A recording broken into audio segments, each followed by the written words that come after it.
I want to thank everyone who showed up today on this very special version of AMA Ask Me Anything with creative producer for Disney Parks and Experiences, Charles Babb. Now, to say I go back a long way with Charles Babb is an understatement.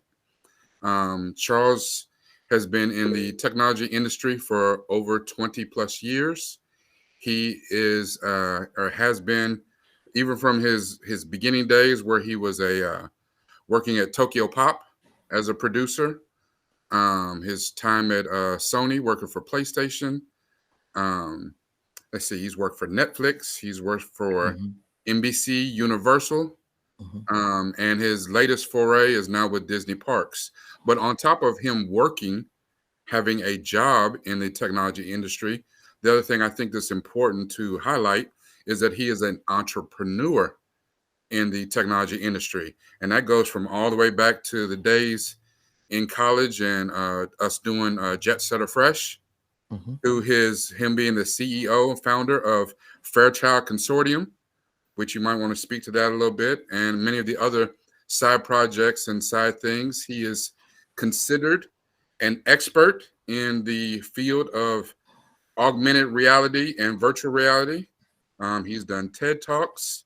He's done a lot of things, but I think the title that I am most proud to call him is Brother. So I give everyone Charles Wow, Babb. that's a great introduction. I'm gonna let you do that over and over again. I mean, Man, come on, I man. should have recorded that. I should have recorded that one.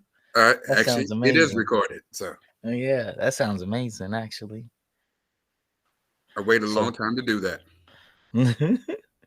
And of course, as you guys can tell, I'm biased. So, but yeah, I won't take any more time. You're not here to hear from me. You see me or don't, or hear me or don't all the time. yeah. Mr. Babb, you have the floor, sir. I guess since it's AMA, you all can fire questions off from me. No questions off limits. So, fire them away. I'm good at answering questions. I like hot seats. Well, if and no one else has one, let me just do one to get Hmm. everyone started. So let's talk about because I think all of us are on here. We are part of the Google program Hmm. in some form of coding. Hmm. And I think one of the most interesting things about your journey in technology is really how you came upon this. I mean, I know you. So at one point, I thought you were going to be Senator Charles Babb. So It was supposed to be Senator Charles it Babb. was, listen, I Supposed to know. be. I Yeah. thought I was going to be part of your Secret Service. So anyway, so Yeah. that went left and we ended in technology, and Yes. entertainment and technology. So let's talk about that path. How did you get involved in technology? Okay. Let's go back to when I first got my first entrance. I'm from Lexington, Kentucky. If y'all wanted to know, I'm from Lexington. My brother, who was 6 years older than me, got his hands on a Commodore VIC 20 when he was 12. So I was like 6. And so what would happen would be he would be sitting at the computer. We had this little desk, but we had a nice bench seat my parents had. And so he would be there typing code, and I would sit next to him and watch him type code. And I would just sit there and watch him type. And then whatever he typed and he finally ran it, he would let me play it sometimes. And in order for me to play something, he let me type code. And back in the day, how you played video games was you had to type code from PC Magazine. So there's this magazine that came with like 4 programs in it, and you actually literally type up all the code and you run it. And so that's what we would do. And that's where I got started with coding. Um, we played a lot of video games. We had an Atari in the house that slowly went to a master system when I decided to go for a Sega over Nintendo, and I was probably like 11 about that time. Around 13, we got our first video camera. My uncle was the general manager for Circus City in the Midwest, and he bought the family a camera. That's when you had the VCR. We had a VCR like a boom box, and we had a camera to match it. So I was shooting stop motion pictures with action figures in the backyard, and that's where my love for video came in. And from middle school, with Rakai's younger brother, we became best friends at the time, and we were part of the video club. and that followed me all the way through from middle school through high school. And in high school, I went to Dunbar, and we had when I was part of I was adjacent to the magnet school program. Basically, I was taking all the magnet school courses, and computer programming was one of them. And I was part of the TV studio, and I was part of the drama club, all at the same time while I was at Dunbar. So I think that's where my passion for all those things came into being. Was I was surrounded, and I always wanted to make content. I always wanted to be a filmmaker.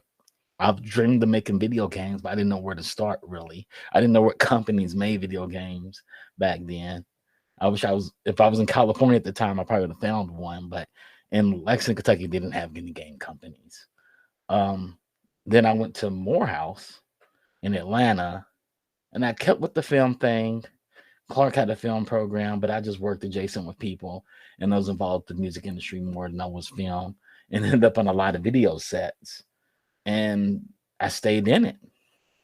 And then I went to Japan my junior year, and that's when I fell in love with videos and art all over again. I had some friends from middle school and high school that were Japanese living in the same city. The universe works in my favor all the time. And you'll hear that. That's my journey. Be fearless. The universe wants you to win so it can experience itself. So I started doing videos with my friends in Japan, doing rap songs with my friends in Japan. And so it was like that was what I did. Then I came back to Morehouse. We had a business at the time called Wax Factor. We promoted all the parties and clubs in Atlanta. Very good fun time in the 90s. And then I went back to Japan. I went back to Lexington for like 7 months, then moved right back out to Japan and was involved in entertainment there. Then I moved to Hawaii. In Hawaii, I was surrounded by other film people because you always find your community where you go. So I found my community and I stayed there. And that's when I made my veer from politics. Because at that time, when I was in Hawaii, I had a choice. Did it help this guy that was running for the Senate of Illinois? Or I could stay in Hawaii and work on Lost. And I stayed in Hawaii and worked on Lost. And that was the choice I made. And from there, it was all open road. I moved back to LA. I got bit by the bug, and I started working at Tokyo Pop, and I went from their marketing coordinator to their producer for their film, television, digital media department. And so the vice president, he ended up getting himself fired and ended up taking over the department for him. And I was like 25 at the time. So I had a TV show, and I was built TokyoPop.com, which was a social social network for people that like anime and manga. He said, "Which center of Illinois were you going to work for?" Oh, this guy named Barry. So if I had that's the guy I was going to work for. y'all have no idea. When he talks about the universe works in his favor, you have no idea. Outside of my kids and my wife, some of the best times in my life have been around this man, and it's not happenstance. It's just it happens like that. It really does. And if anybody else were telling you, they would tell you that this is a movie. It's not real. It is. Yeah. I think, the purpose God put us all here is so God can experience God's self and through us.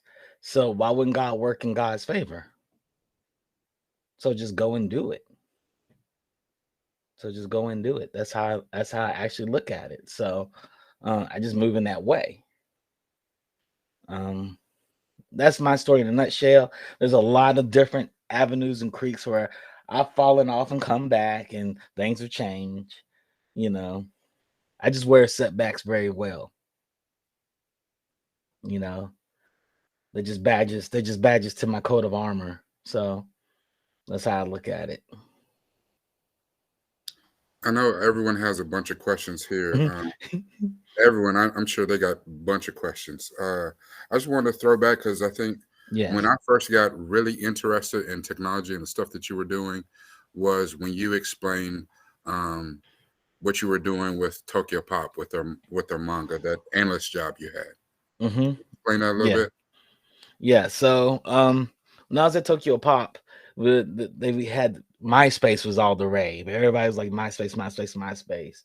Um, and YouTube was fairly new, and Facebook was just on the rise in the colleges, and particularly the Ivy Leagues.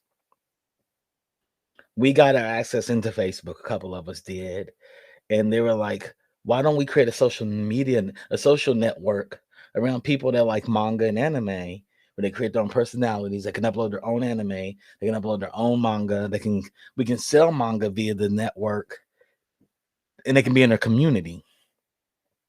And I thought, "Oh, this is cool. We could actually do this." And so me and the guy at the time, his name was Thomas. He was great to work with. He was head of technology there. And so we had to bang it out and figure it out. While I was doing that, I was also producing a TV show called Street Fury, which is a car television show. Don't look it up. It's a car television show. And I was producing that show. And it's a wild show. Almost got me arrested a couple of times in different countries. But it was a fun time. And we were like, could we add video to this?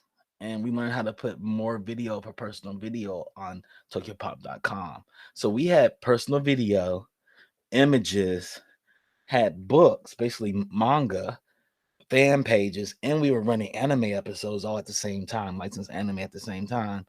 And then we fell into a little hot seat when other companies' anime was being loaded up as personal anime. But we were talking about streaming back in 2000 and I think it was 2007, 2006, 2007. And we were talking about streaming media, and that was my job. And they were like, "Hey, let's go into game development." Uh, I asked for more money, and I was gonna do a TV show. I actually just cut a deal with MTV to do a reality show around manga and television for TokyoPop.com. And I went to the owner and I was like, "Look, man, you're paying me like I'm a marketing manager, and that's no money. People in my position make 3 to 4 times what I'm making, and I want that money." And the person that was the VP, he was making about $300,000 at the year, $300,000 a year that year. And I said, "Can I get a portion of that?" He said, "Go ask my boss." I'm gonna go ask my boss. My boss, like, "I had no problem asking for you." Chip walked over there and asked him, and he said no. And so I ended up submitting my letter of resignation to the company like that day. And I had other jobs lined up. I've never been fearful of not being gainfully employed or finding work. I can always find work, and a lot of times I feel like I don't need to work for anybody, just work for myself and give myself that time. So I walked right over to him, dropped my letter of resignation on his desk, and he was like, "What's this?" I said, "I'm out of here in 2 weeks." He said, "Where are you going to go?" I said, "Anywhere but here. Anywhere but here." And I had another friend who's in the music industry who was like, "Hey, I need some help designing the stage. Won't you come and help me while I design the stage? And I'll give you a little bit of money on the side." And I helped a friend design his stage performance for one of his concert shows.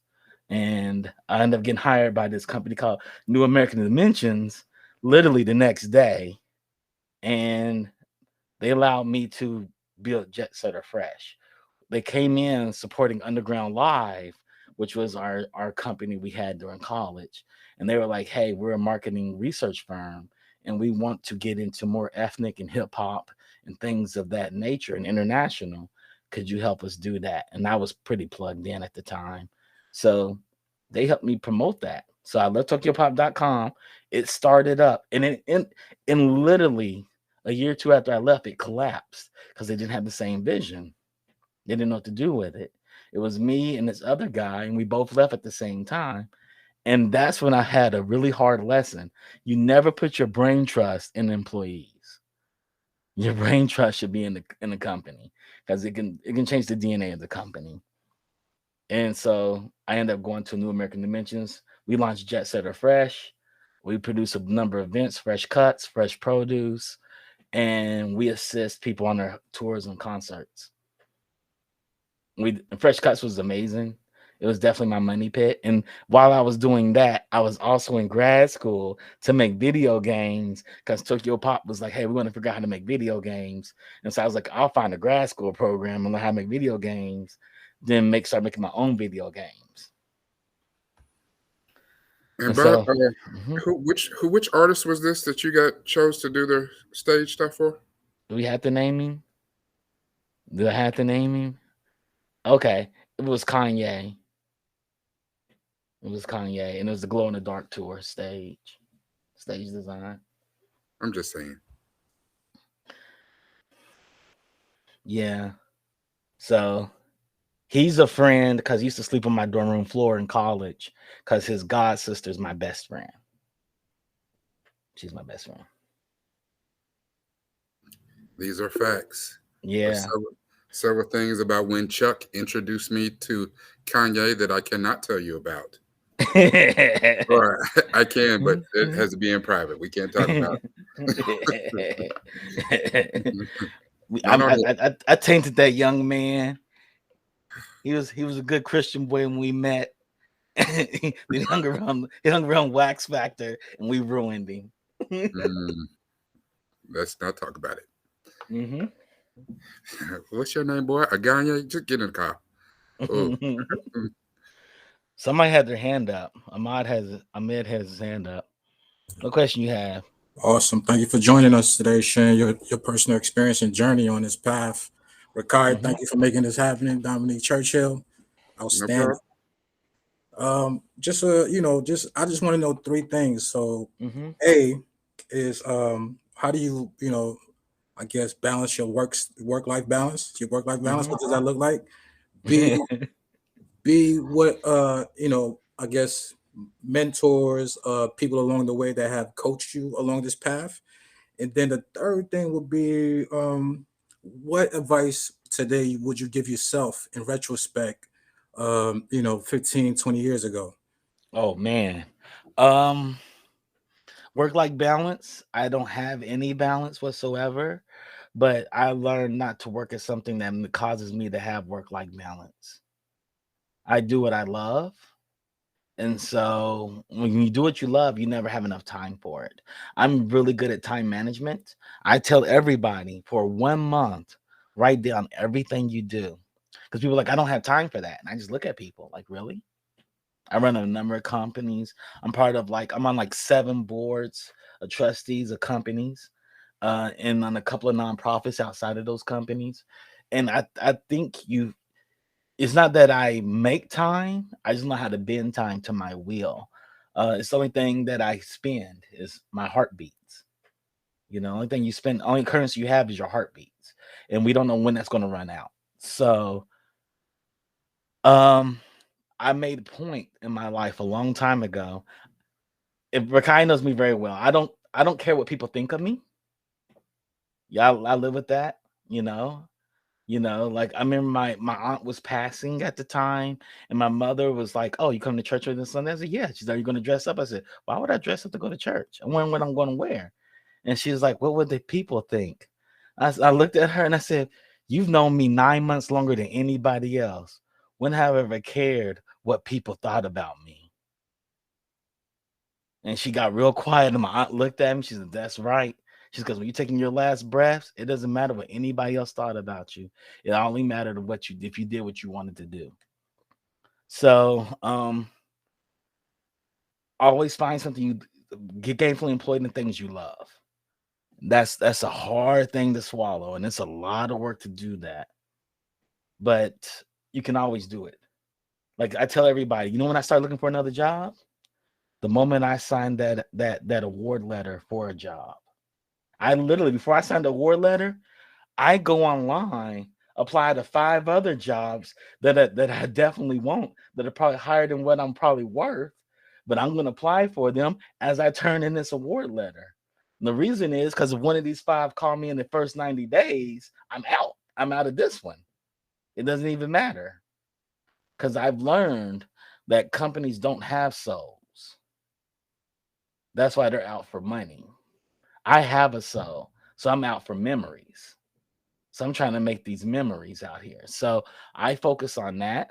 So work-life balance, my work is what I like to do in life. Jet Setter Fresh was spun out because I love international travel. At the time, I was married to a woman that loved international travel. And so we traveled and we put it into the business expense because I throw a blog up every time I travel. So we can blow $4,000 on a vacation.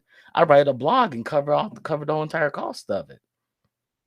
We started Underground Live before it became Jet Setter Fresh because I liked the party. I liked being in concerts. I liked art. I liked I like performing arts. And I was like, let's do an event that does that and pay for itself. And we be the ones that put the event on instead of me going to somebody else's party. Everybody comes to mine because that's what I like to do. So we made a business out of it. Fairchild Consortium was the same thing. I'm tired of seeing everybody's video games. I'm trying to make my own. And I'm trying to make my own off black dollars and not my own investment by white dollars because they have influence. And I don't want that influence in the stuff that I'm trying to make. And it helps a lot. It helps a lot. Under Fairchild Consortium, I partnered with VR Playhouse. We made Van Jones's The Messy Truth. I got an Emmy for it. And end up working on other anime and manga and working on video games of my own. People like, once you take investment dollars, like, yeah, I'm sure. There's a lot of good white dollars out there trying to throw at me so they support a black person to get the blood off their ancestors' hands to help me out. So, but I don't need that if I can do it on my own and figure it out. And I think way out there. So it's hard for people to invest in what I want to do. They have to see my vision. They don't. I'm okay with that. Like, okay, I'll figure it out. I got a whole lifetime to figure it out. Yes, Dominique? Well, I want to make sure you answered all the questions prior. I think, but my son does have a question for you too. Okay. Ahmed, did I answer all your questions? Oh yeah, you definitely got it on point and some. Yeah. But for a month, write down everything you do. Get a notebook, cost you $2. Get a pencil. Don't use a pen, get a pencil and just mark the time when you're doing something. Do it for a month. It'll change your life. Awesome. And just to consolidate that, I think the third question was to like give yourself, what advice would you give yourself? 15, maybe 10 years ago. I'll give myself go harder. I'll keep saying that, go harder. There's some things that I regret I didn't do that I probably should have done, but I should have gone harder. Not any decision is permanent. No decision is permanent. I've had a friend paralyzed and learn how to walk again. And she was surfing and hit a rock and it broke her spine. And she learned how to walk again. And she thought she could never walk again. And I saw her like 4 years ago in LA walking. It was amazing. So people can overcome anything. So don't have the fear unless it's foolish. And some foolish things you need to do. That's where good lessons come out of foolish things sometimes. And at least you'll get a good story out of it. Hopefully you get a good story out of it. And find your passions. There's no limitation when you find them and how you find them. And there's no rule book. There's no book that nobody got handed a book of a human manual on how to do things. So since we know we don't have that, you can live any way you want to do as long as you don't hurt or harm somebody else or something else. Do what you need to do.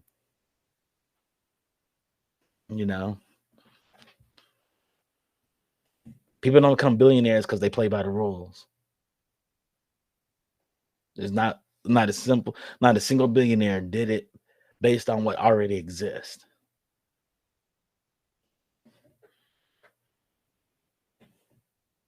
And most of those people didn't really chase some money when they became billionaires. They just wanted to get an idea out there that they felt the world needed. Most of them did. Nobody said, hey, I want to be a billionaire. No, they just want to get this really good idea out there to the whole entire world because I feel the world needs this. Like talking to Ye. Ye's the same way. The world needs my music. I'm like, yes, all right. It's all right.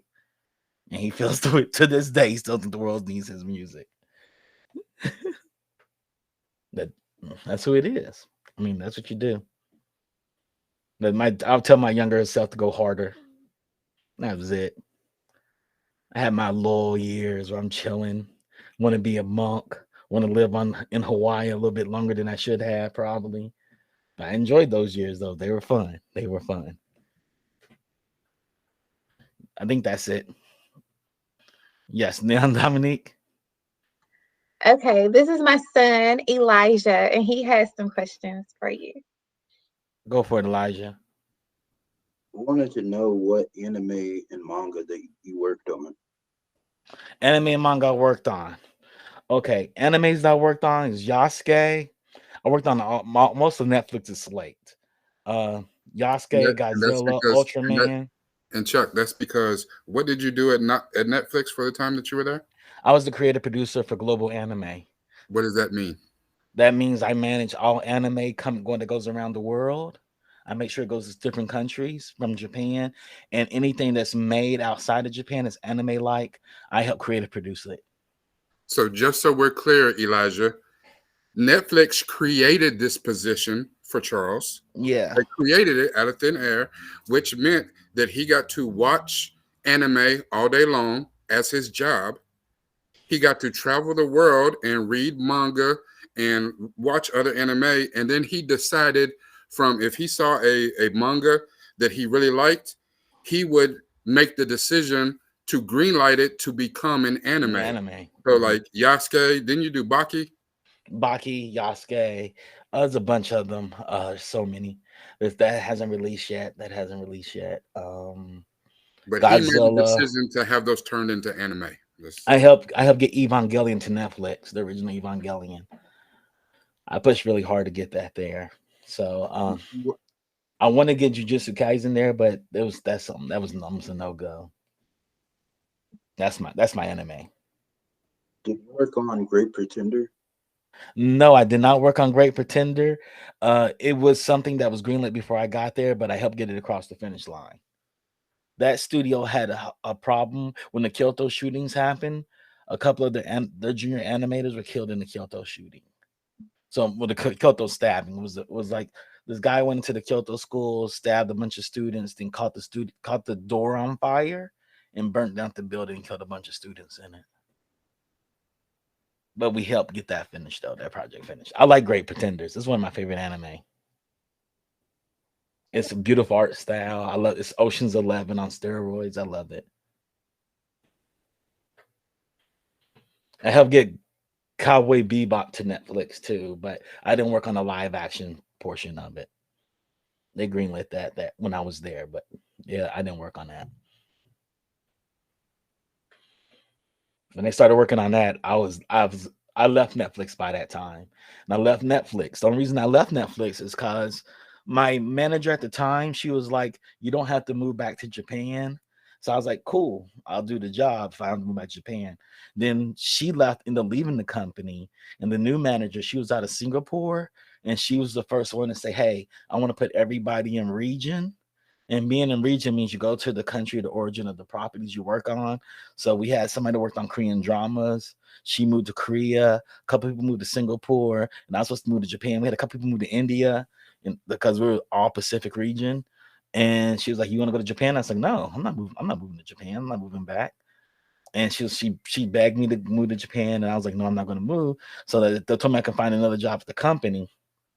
And when I went to go find another job for the company, and my friend who was the director of interactive for Universal called me up and was like, hey, I need somebody to close this theme park for me and start the next theme park for me.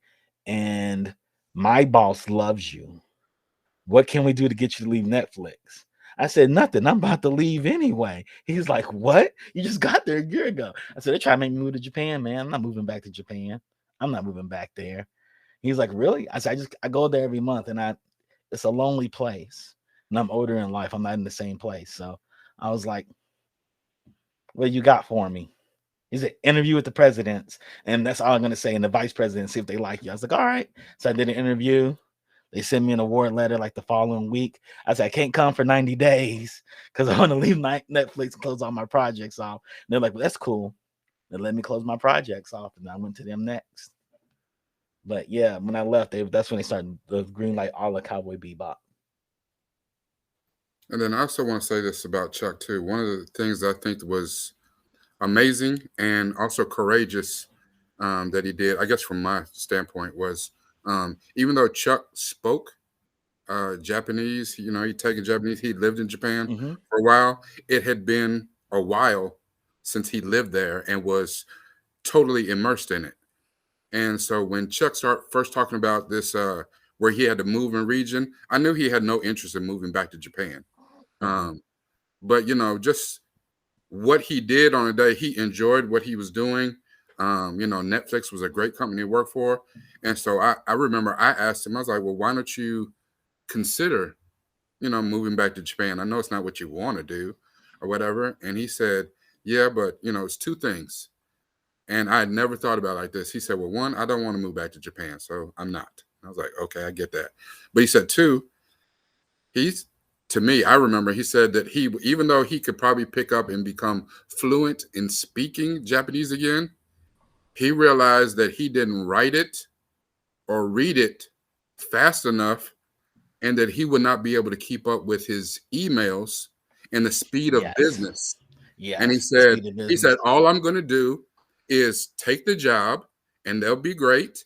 And he said, in 6 months down the line, I'm going to be behind because I've missed crucial emails and things like that. And I can't keep up and they're going to fire me. Why would I do that to myself? And I was like, wow. Yep. And I think that's what I was talking about at Tokyo Pop, which he didn't say it, but one of his jobs at Tokyo Pop was where he was a forecaster. I think one of the first jobs that he did was they had him look at what are kids going to be into a year and a half from now. 18 months from now, what anime are kids going to like? And that's what they had him working on. So he didn't think about the now. He thought years ahead. And I think because of having that job, he's always thought like that. I mean, well, he thought like that in high school, but it solidified that he's always thought like that. And just to think about himself and where he would be, to think about where he would be, 6 months down the line. Me at that time too, I would have taken the job and struggled and tried to, figure it out. And I was like, because that's what we do. We figure it out. Even sometimes we overwhelm ourselves. We take on too much, the nature of our people, especially getting paid the kind of money that they was throwing at him. Listen, I'm going to figure it out. However I got to do it. I used to be fluent. I'll figure it out. I'll get there again. And he's like, nah, no need to set himself up. And then because the universe takes care of him, he rolled out of that into an even better position. As much money as they're throwing at, how do you roll into the next job where they say, hey, we want you so bad. We want you to be a project manager. And that's basically what he was, even though it's called creative producer. He was basically the project manager at NBC Universal. And I don't think I'm remiss to say it right now, but basically NBC Universal was creating Nintendo Land. He was the second or third guy in charge of creating Nintendo Land because he had that strong tie to Japan. He knew Nintendo very well. He was the guy. He had a $500 million with a B production budget to make an entire theme park happen. Who gets that kind of opportunity? I was like, this dude. You talking about Universal? Yes, sir. That was fine. That's fun, good. I enjoyed it. I had to move to Florida for that though, which was tough. Which is almost as bad as Japan. Oh man, maybe. I actually enjoy Japan more than Florida. Actually, get better food. The nightlife is a lot better. Japan has an amazing nightlife. It's fun. It's like you can be out. Japan's the only place I know you can be out at 3:00 in the morning and not worry about a thing. You don't have to worry about crime. Don't have to worry about any of that. And restaurants are popping at 3 o'clock in the morning, and people are just going to karaoke, having a good time. It's fun. It's fun. I'm not all about nightlife, but nightlife is kind of important. You know, they have a lot of culture in Japan. Lots of culture. More culture than Florida. I know Latifah has a question for you. I know she was very interested in speaking with you. Yeah. I guess. Well, first of all, I feel you on Florida. I was raised there, and I'm not a fan. What part of Florida? West Palm Beach. So Okay. South Florida. South Florida? That's better than Orlando. I don't know. But my question is, like, what kind of advice could you give to someone who wants to be like in a position, like positions that you were in, not necessarily the exact position, but like those higher level types of positions who aren't as well connected as you? It's the only reason I'm connected. The reason I'm useful is because I can keep a table, and I can keep an inventory list. Spreadsheet is the only sheet you need to know. The truth is always in spreadsheets. I could share with y'all spreadsheets. Y'all be like, my God, I just build plans, smart sheets, learn smart sheet, learn spreadsheets, and just learn how to track everything. Be type A about it. So when people are like, I have this idea and I want to do blah, blah, blah, blah, blah. And I'll be like, who's going to do that? For example, at Disney, there's a bunch of cross-functional teams. And you have to work with all of them. And they all do different things. And they all have different schedules. They all have different responsibilities. And your project is not the only one. There are lots of projects. The same thing in Netflix. There's lots of projects. How can I get those people to spend some of their precious time on my project to get it moved through the pipeline and out at a high enough quality level that I'm impressed with, that my superiors are impressed with? So spreadsheets, document everything. Don't ask for help. Always lend help to get help back reciprocated to you. Like, what can I do to help you work on my project? Well, there's nothing you can do because I can do da. Okay, what can I do to make sure you can get that done and get it done effectively? Matter of fact, you tell me what it is, and I'll put it in the spreadsheet for you. Just tell me. Let's have a meeting. You can explain it to me. Because first of all, I don't know exactly what systems and what you're doing, but I need to know so I can communicate it up. So I can shield them from our management and our leadership. Let me shield you from that, because what people want to do is do their normal job. They don't want to do much else. They want to be protected to do what they're doing best and learn how to rely on people and trust them. You know, one thing I do not do is tolerate unreliable people. Why would I do that? Because at the end of the day, that's a waste of my time and their time. And like I said, the only measure of money that you have and time you have is your heartbeats. We don't know when that's going to run out. So that's one thing we have to rely on.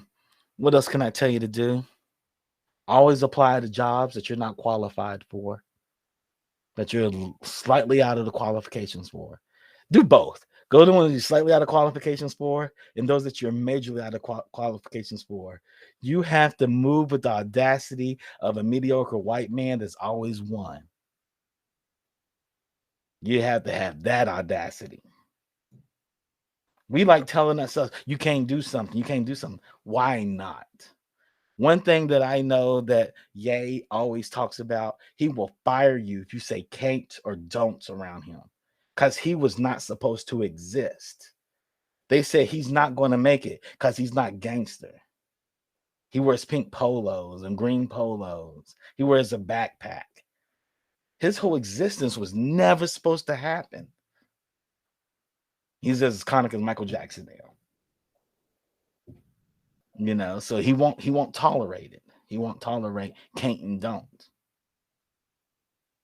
Because those words lead to unreliable people. You want people saying, yeah, I can do that. Definitely can do that. Then make it done. Go do it. It's that easy. If you can do it, I'm going to trust you to do it. And that's it. So yeah, so apply for positions that are slightly out of what you're qualified for. Because you have your qualifications. They're like, well, we want somebody that's managed teams. Well, you can manage a Pee-wee football league team, and managing a bunch of 7-year-olds is the same as managing a bunch of 40-year-olds. It takes the same amount of skill to manage both of those. So yeah. Thanks for answering that. I actually really needed to hear that, especially with applying for jobs right now. Yeah. Thanks. Yeah. And going to those interviews, and if you don't know something, like, I don't know that answer, but when you hire me, I will have it. Say that.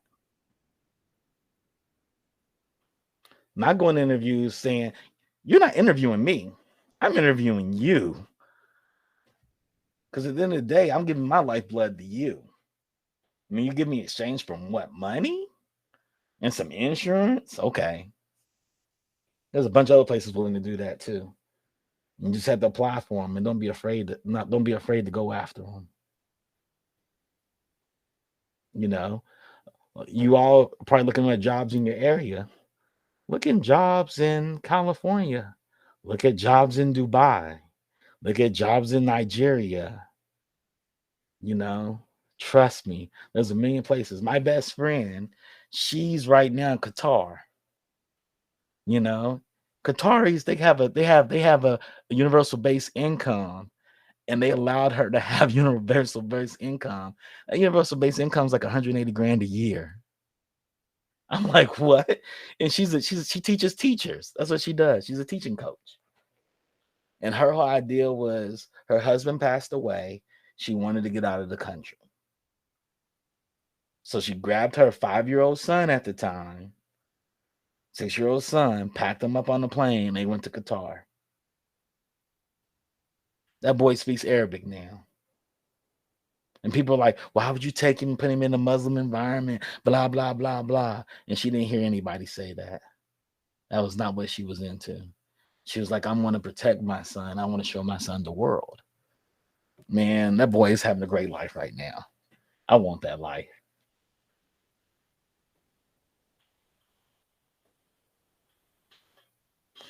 Any other questions? Hey, Chuck. So, Mhm.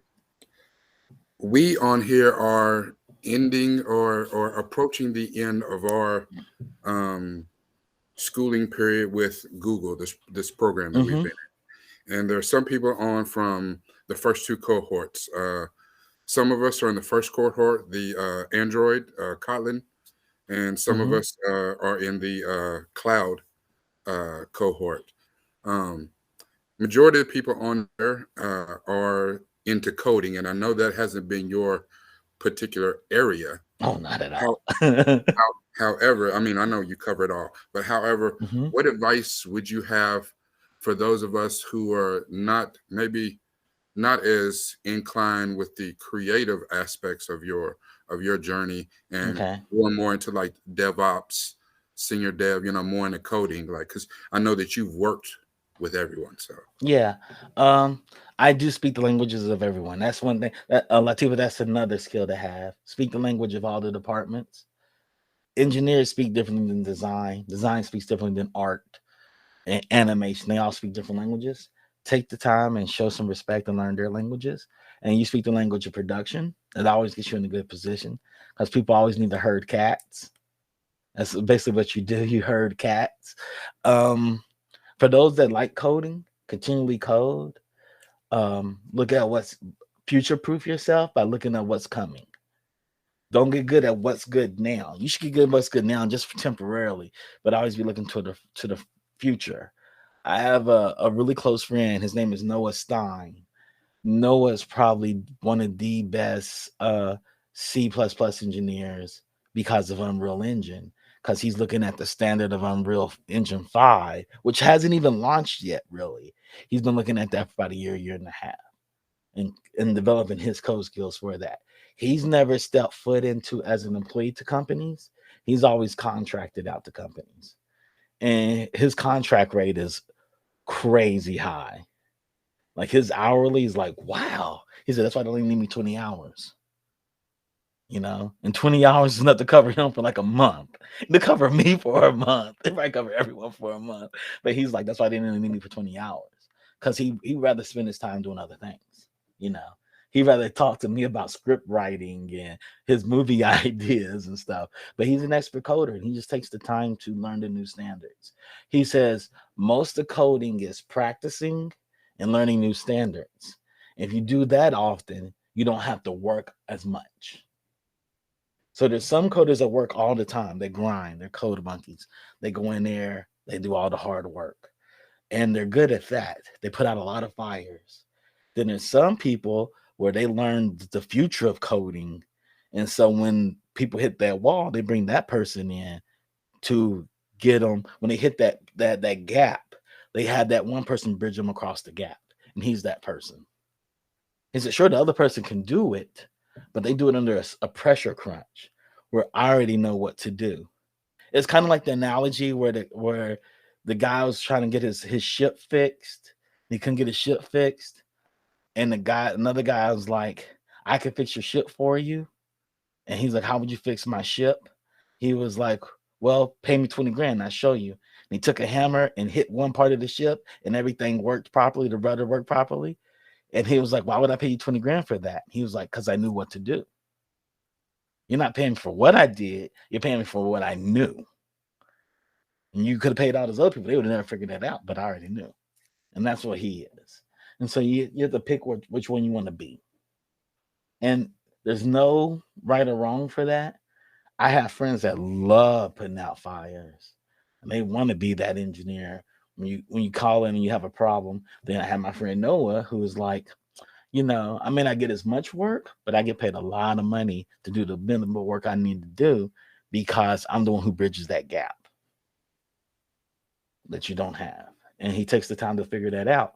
And that's what I would say also, if you're in coding and you want to code your own app or your own product, look what people are missing and make a product around that. Because that's where money's made. It's not made in copying something or do something better. What are people missing? I look in the Black community and I got 1 million app ideas in my head. 1,000,001 of them. Because we have a lot of missing blanks. And nobody cares to answer our questions. And we're not the only ones that need this. Usually when we get something, the whole entire world needs it. I don't understand why we don't act like that. I don't understand why we don't move like that. When we give an answer, the world needs it. There's not been a time where Black Americans have not provided an answer that the world didn't need. I'm waiting for one, So it's interesting. I mean, we provide low minimum wage out of poverty, and the world has never thought about doing it. Did nobody think about rhyming words was a way to get out of poverty? We made that happen. You didn't have to you don't have to be good at it. You don't even have to be good at it. Somebody just has to like it. There's a million ways you can do things. So look at all the products that people want. I think of them all the time. I go HBCU campuses and see problems. Like, wow, we still have this problem? There's a solution for us. Let's figure this out. And then I get caught up in my own mess, and that never happens. It's not a priority to me.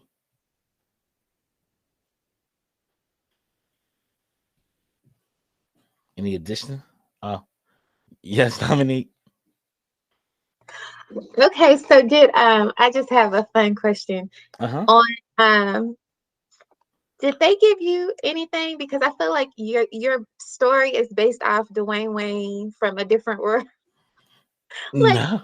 No, they didn't give, because do you all not see the similar? Kadeem? Yeah.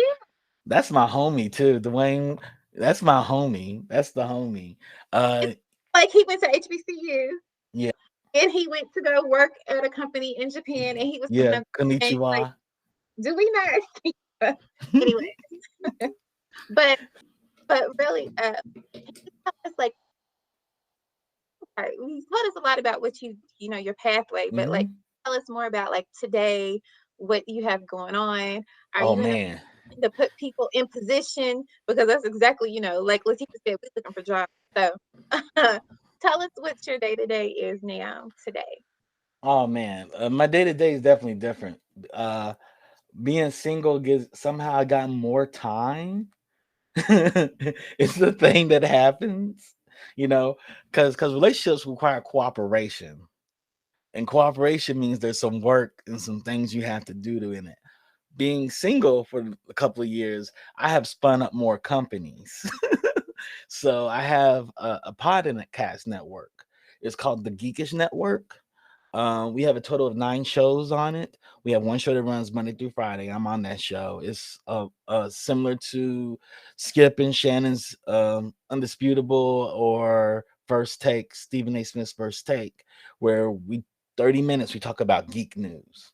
So that's anything in entertainment that's geeky or science or technology. We talk about that for 30 minutes.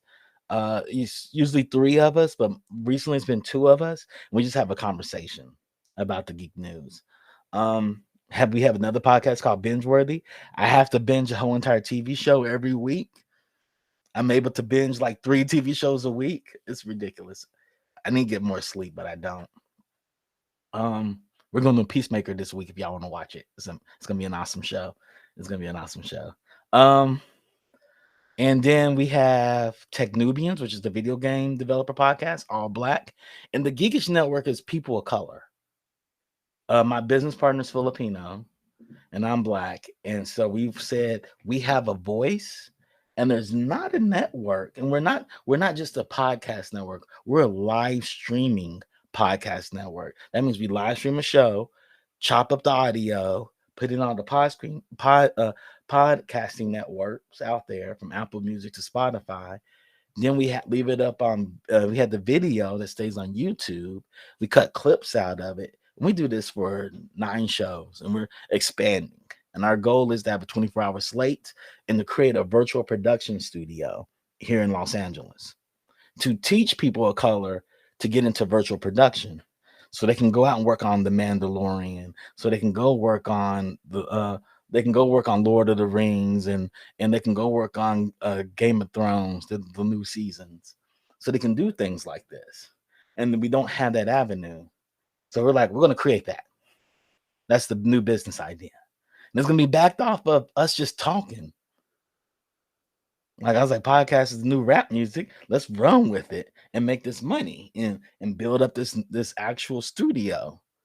And so we're doing that. I work with Disney, and I'm one of their I'm product managers, creative producers, and I work on future tech. And it's like whatever's in the future. And some of the experiences are coming out very soon. Things that we're part of, from the Star Wars Intergalactic Hotel to Magic Band Plus stuff, which they announced. But there's a bunch of experiences we're working on with Disney. I can't really talk about them, but that's really it. And then I still have my own VR, AR endeavors.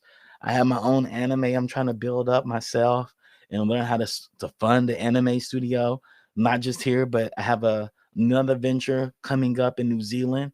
We have a company called Two Hemispheres, and we're actually doing anime. We have an anime project we're trying to spin up in New Zealand, because that's where I did my TEDx talk.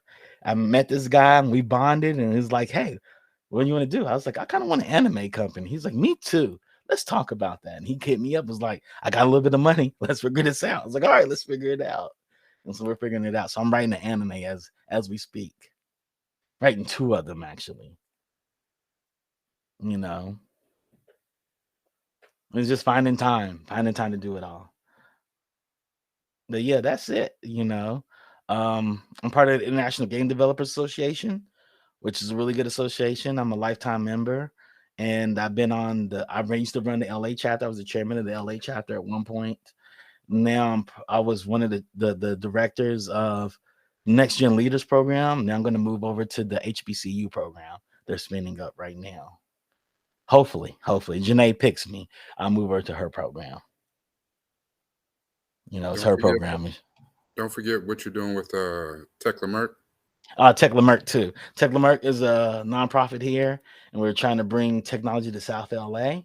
South LA. If you look at LA technology development, it's a big donut, and around the SoFi Stadium, there's no technology development there yet, but they're slowly trying to gentrify it. So we're trying to slow that down by building up Lamerck Park and build a technology in Lamerck Park. And so I'm their advisor, and I am their product developer for their conference every year.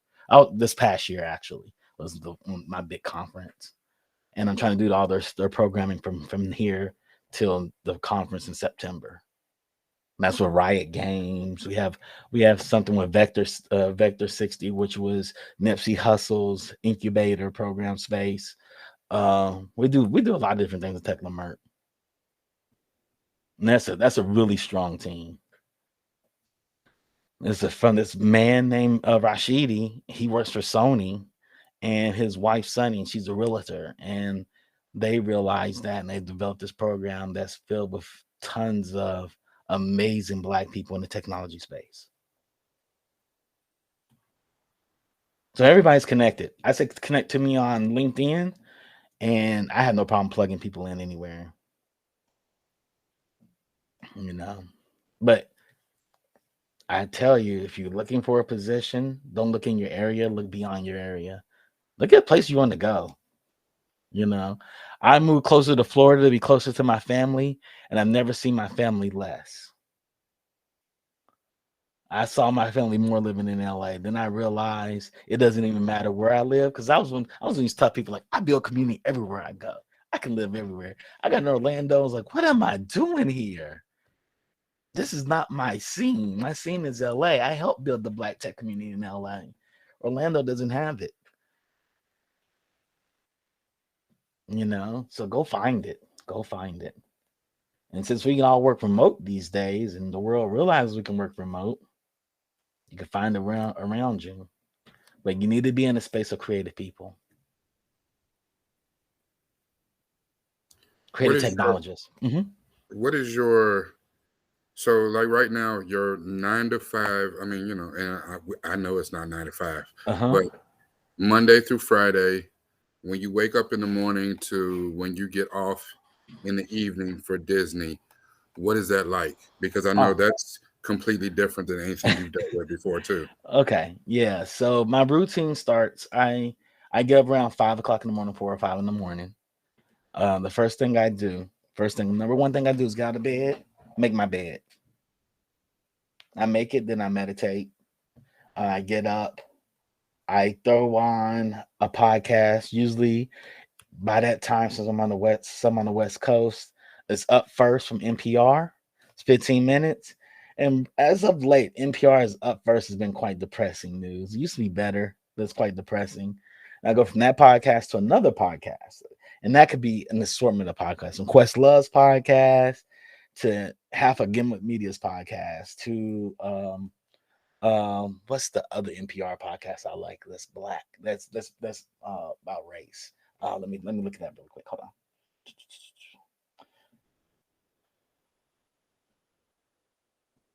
This is what I do when I go into my morning shower. Listen to Foss too. The Future of Storytelling is an amazing podcast to listen to. Pop Culture Happy Hour.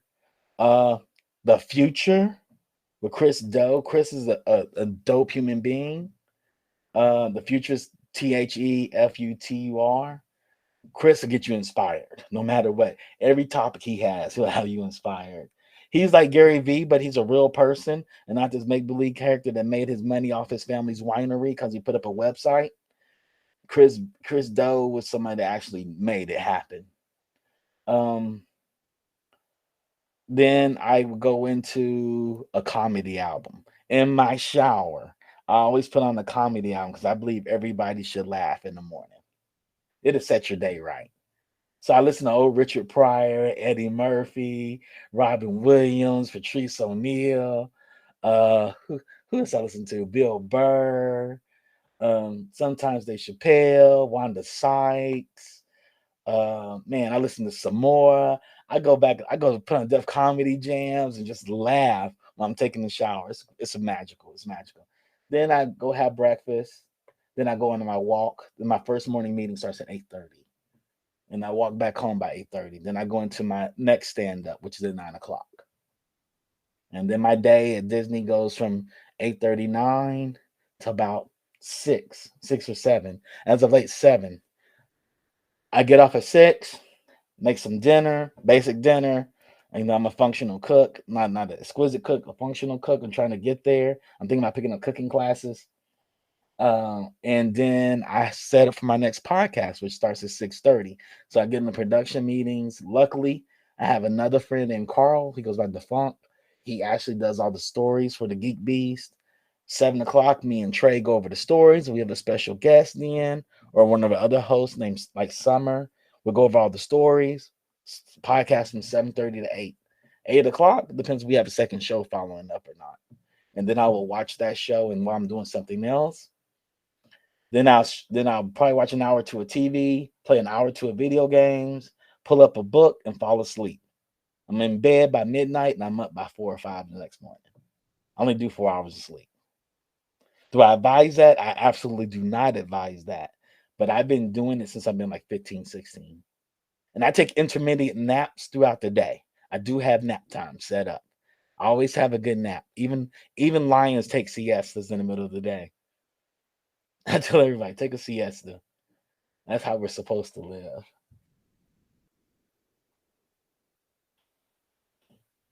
He does the same thing. So that's how you're supposed to do it. Yep. Yeah, so that's... I know. Mhm. Oh, sorry. I was going to say, I know Tifa has her hand up for a question. I watch a lot of YouTube too. I watch a lot of how-to videos on YouTube on everything. Go ahead, Latifah. Yeah, so I'm like really into a lot of the stuff that you said. I'm a huge nerd. I like cosplay and I go to conventions and stuff like that. So I'm really interested in what you do. Do you have like some kind, aside from LinkedIn, do you have like a newsletter or Twitter or anything that you keep up to date with what you're doing? I'm gonna be better about Twitter. I said, okay, starting Q2 of 2022, I'm gonna be on top of my social media. I go to all the conventions. I haven't missed a Comic-Con in 20 years. I don't miss E3. I'm about to miss my first game developer conference in years, and it's bothering me right now. Like, I'm gonna miss GDC. Oh my god, I don't know how I feel about this. But we're in the middle of a pandemic and people don't even wash there. So I'm trying to pace myself from, man, it's a mess. But yeah, I will keep up that. I'm actually going to start streaming me doing things, because people will ask me how all the time. Like, how do you do it? How do you find time? Because I still hang out with my friends. I drink an exorbitant amounts of wine. I make charcuterie boards. I learn mixology. I DJ still on the side a little bit. It's like, and I want to learn how to golf and play piano. And I'm like, I'm going to figure out how to squeeze all this in. And a lot of this is my inspiration is my uncle Charles. He's my namesake. Elverkai knows him very well. And we talk. He's my dad's eldest brother. And we have the most honest conversations, because I look at him as me in the future, and he looks at me as him younger. And so we've had some real conversations. I've had some real conversations about being employed right now. I'm like, man, is this the right thing for me? And I'm in a princess position right now at work. I'm working with some of the most amazing, intelligent people I've ever worked with in my life. And we're working on some amazing projects. And I'm like, is this what I really want to do? Am I going through a midlife crisis? I think I do that every week. I talk to Rakai about it all the time. I'm still a conflicted human being, right? I still want to be on the island, learning how to surf, playing the piano or ukulele, and just like letting all this go. But I can't. I still chase sneakers. I still buy an exorbitant amount of Transformers. I buy every board game that gets posted on Kickstarter, and I have to find time to play all this stuff and do all these things. I buy vinyl records and I listen to them because it keeps me still. I probably do have ADHD, but I'm bouncing around, and records, video games, and television keep me still. Okay, I have another random question. Do you like dubbed or subbed anime? Neither. If I had to watch it subbed, but usually I just listen to Japanese. Oh, that's right. You do speak Japanese. Yeah, but I do subbed. Only time I turn on dub is like it's 1:00 in the morning and I should be asleep. And so I throw on the dub version and close my eyes and hope I fall asleep. Then I rewatch it subbed the next morning. But it depends on the voice acting overall for me. You know, sometimes I don't like the Japanese voice acting, and I'll say, you know what, I'm going to eat the bullet on this one and watch this dubbed. But if it's for me, it doesn't matter. Japanese and English are such disparate languages that our translations are just assumptions. We assume that that's what they're saying. They have that very unique language. It's not hard to learn. It's a math equation. Once you figure out that math equation, the language floats and it's easy to learn. You just have to build your vocabulary in it. Do you think since we're just starting out in tech, is it likely that we could apply for jobs in Japan? Because Japan Absolutely. is somewhere I would love to live. Absolutely. Where do you find these jobs? LinkedIn, Glassdoor, LinkedIn, Monster.com. Absolutely. You can go straight to the companies that are in Japan. There's a company you want to work for, go straight to that company. But you should befriend HR professionals. I have recruiters all through my LinkedIn. They throw me jobs. I get jobs thrown at me every week. Like, oh, Charles, we have this opportunity for you at this company. You want to talk to us? And I'm the person that always takes the meeting. I'm going to take the meeting. I want to see what you have to say to me. Because it's going to take a lot to get me on my current position. You know, the Mouse is nice. The Mouse is a nice company to work for. I can only speak positive about it. They work me a lot of hours because that's the projects I'm working on and the nature of the projects I work on. But the Mouse is a very nice place. Your son's teaching himself Japanese. Awesome. You know, tell him to take the courses. Like Duolingo helps a lot, apparently. Yeah. And tell him to watch Japanese television and not just anime, because anime Japanese is different than normal Japanese. It's different. It's kid Japanese, mostly. Duolingo, yep. But yeah, I enjoy Japan. I just was not ready to move back there again, you know. And that's just different. And the culture is different. Like Japanese school, I'll tell your son to go to Japanese school. Tell him to do a abroad and who's Louisville's sister city? Who's Louisville's Japanese sister city? Why should be Chiba somewhere? You speaking something else? I didn't know Louisville had a Japanese sister city. Yeah, most cities have sister cities. Like Toyohashi, I think, is Lexington's sister city. Oh, okay. Is that Japanese school still up in Georgetown? Is there still a Japanese school? Yeah, they're still there. That's still there too. Yep. Yeah. And usually sister city programs for high school and college have exchange programs. Okay. Yeah. And that's the only way. Honestly, that's the only way I think you learn any language. Really, you take Spanish in America. When you go to a Spanish-speaking countries, when you really learn it. Total immersion. Total immersion. Yeah. Yeah. Yeah. Because when I spoke German, that's the only way that I learned it, because I lived there for 4 years. I kind of had to. So yeah, it was total immersion. If not, I would have never become fluent like I did. Yeah. Like my political past, I was supposed to be into international relations and whatnot. I went to Middlebury College for a summer program. It's an intensive Japanese program. I was in a program called the Institute for International Public Policy. and I got selected for it my sophomore year at Morehouse, and it took me all the way through. And I was supposed to go to Harvard, and I didn't go because I'd rather make film and television. And I betted on the wrong course when I decided to stay and do pre-production work in Hawaii on Lost, and not move to Illinois in the dead of winter to help a black guy win the Senate race. Who would have ever thought a senator would have came out of Illinois? Illinois is more racist than Texas. How'd that happen? How'd that happen? Because he could talk well. Yeah. Something exactly like who would ever thought a black senator would come out of Illinois? I didn't think that. It was me and another Morehouse brother. He was fresh from China. I was fresh from Japan. President Obama's sister married one of my friends. Well, yeah, Conrad. His name is Conrad Ning. He's Canadian.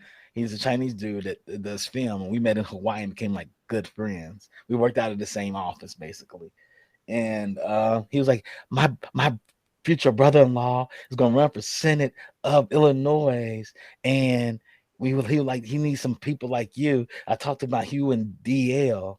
I told him about you and DL about how y'all are in politics, and one of y'all lived in Japan and one of y'all lived in China, but y'all are very different people. And he took us out. He took us out to lunch, trying to convince us to move to Illinois in the dead of winter. I was like, no, sir. I'm in Hawaii. Why would I do that? Man, I should have betted on that horse. Yeah. Nah, and I'm glad. I'm glad I didn't. No, it's been what it is because that's the way it was supposed to be. Yeah, exactly. No, I know, and you know this, especially I am great at reaching out and talking to people and being in the moment, but I've not been so great at sometimes advocating for myself and networking the way I should have, where you have people like, that remind me of you. Like Dominique here she's one of the greatest networkers I've ever seen. Next to you. Yeah, man. Can you talk about like networking? Because everything you've been saying too is just talking about not always what you know, but who you've known. Yeah. Oh yeah. I've been fortunate enough. I go to people who are open-hearted and honest, and I give you a chance. There's nothing that anybody can do to offend me or anger me to the point where I don't want to deal with them unless they cross me personally. And only a few people have ever gotten that close to me.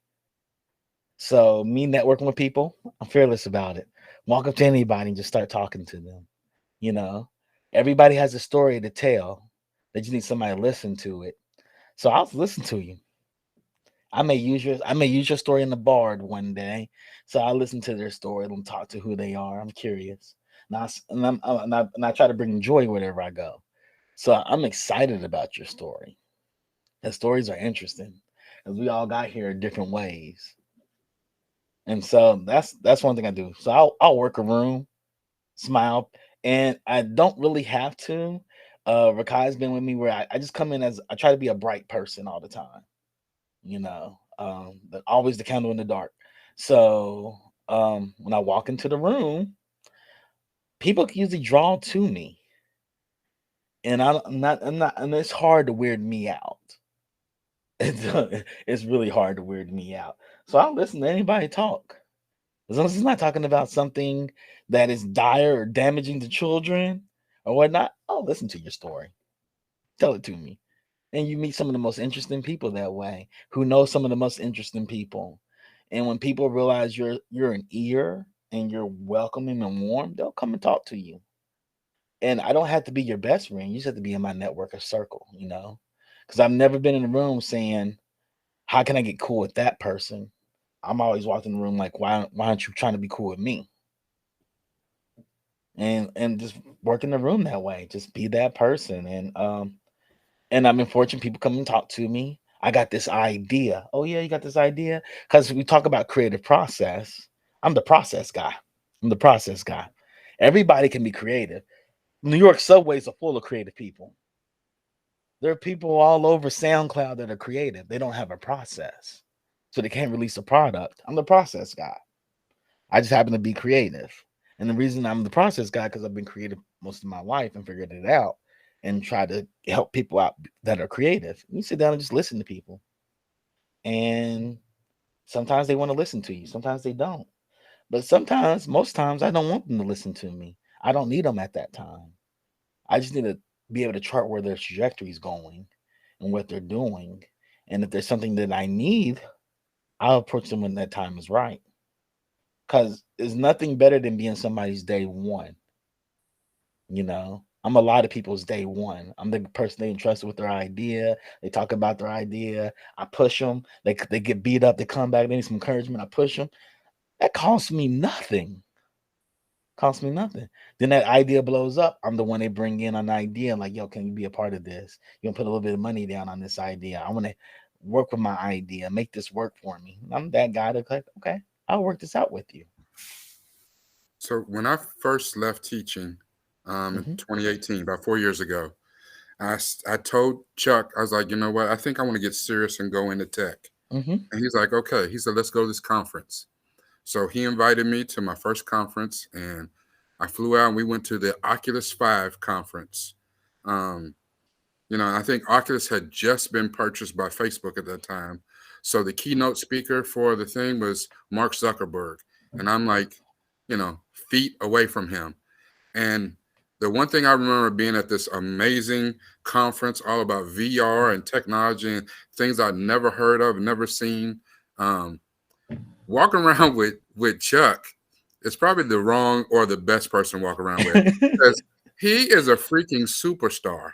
Like, I can't stand it. Like, this dude walking around, I was like, I just expected we're going to go have lunch with Mark Zuckerberg, because you got it like that, Chuck. But I've had my lunch with Mark Zuckerberg, him and Tim Sweeney on Oculus Connect too.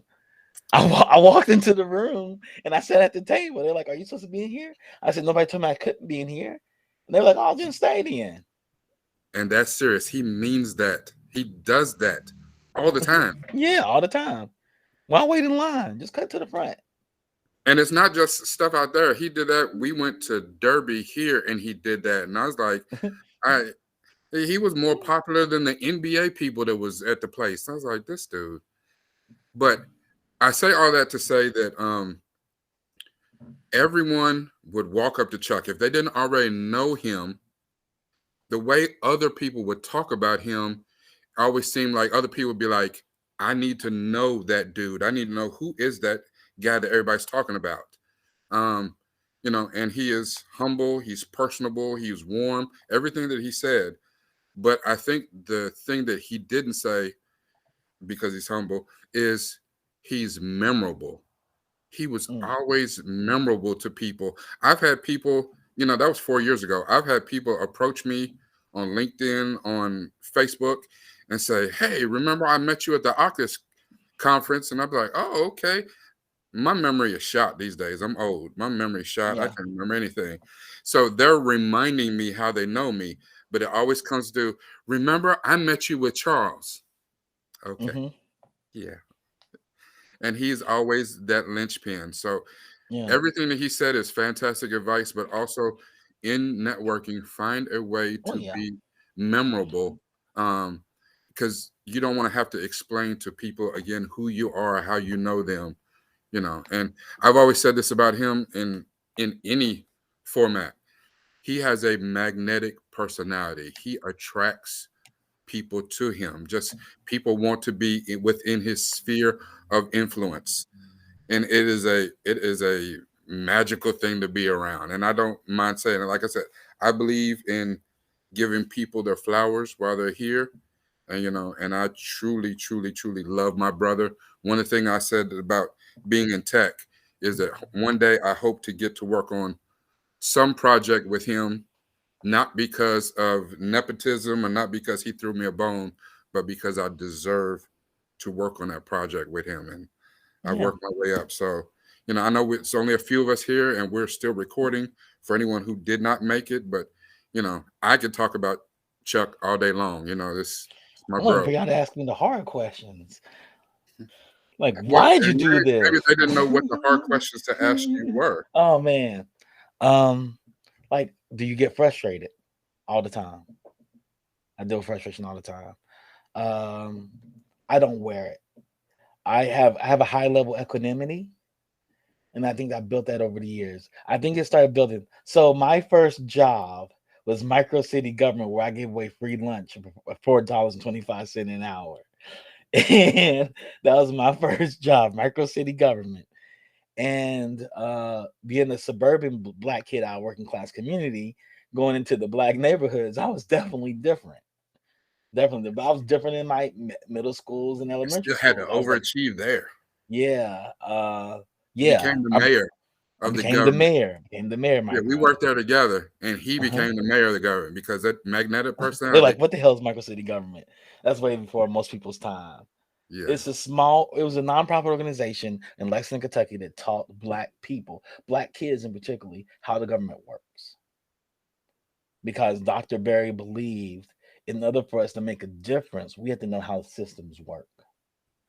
And so it emulated Lexington's government. There was a council, there was a mayor, we had our own police force for the parties, they had their own bank. And so we learned, and we get paid on Friday, going to the bank and cash our checks. It was just like the government. And I became the mayor at one point.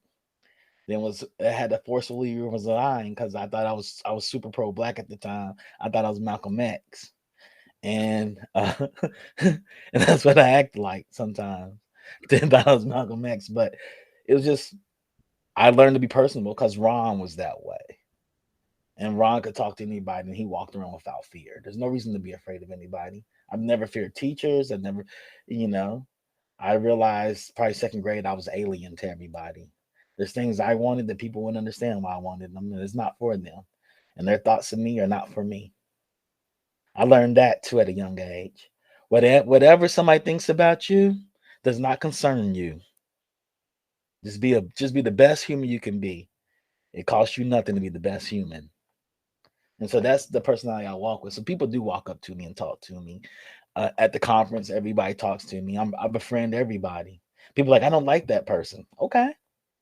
Your thoughts of that human don't belong to me. Unless that person's done something completely heinous, I have no reason not to like them.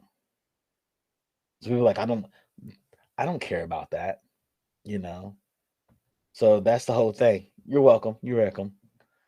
And so I made it a point to always be personable and talk to people. And so at conferences, and particularly tech conferences, amongst men, they be fiending on the women at the conference. That makes women feel uncomfortable. In high school, I ate lunch with women, the girls, all the time. I ate lunch with the girls, then I go play domino with the guys, but I ate the lunch with the girls. And you learn stuff about women and girls. And you realize they're just as human as you. They're not objects, they're not things to fiend for. They're just humans. And women have a lot of complex issues that men would never understand.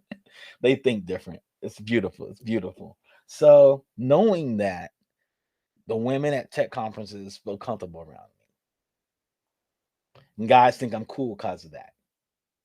Because a lot of the men in tech have never spent time around any girls or women. They've been around boys. They've been in labs, and they have created an industry and an environment where women don't feel comfortable. And I always try to bring comfort to people because people need to feel comfortable around you. Because we don't get it all the time in the world. And as a black male, I know we don't get it all the time. So things that I've learned, I'm going to attribute to Theo Babb, my father. If there's anything you need in this world, learn how to create it for yourself and learn how to give it out to other people. Because if you feel like you need it, that means somebody else probably needs it. And that's comfort and love. I got love by the buckets and I got comfort by the buckets because it costs me nothing to produce it. I can take it away, but I don't have to, I can bless somebody. God bless. Great meeting you. Pleasure. Hope to meet you one time and never talk to that person ever again. Then when I occasionally meet them, I greet them and keep it moving. I don't have to have an opinion about them. I like them or not like them. That's a lot of energy. That's a whole lot of energy. So I don't put that energy into people like that. I put energy into people I love. And that's people I've bonded with and learn how to cooperate with. Because cooperation is hard. We've all had siblings and cousins. Cooperating is hard. Why would we expect a stranger to be able to do it with us instantly? It doesn't work that way.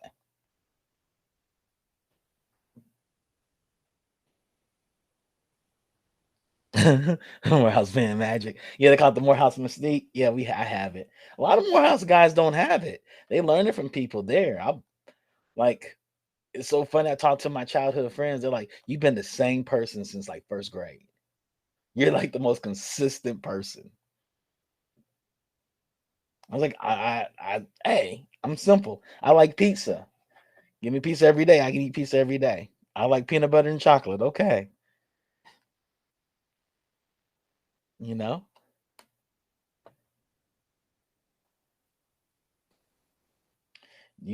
either have it or you either have it or you don't.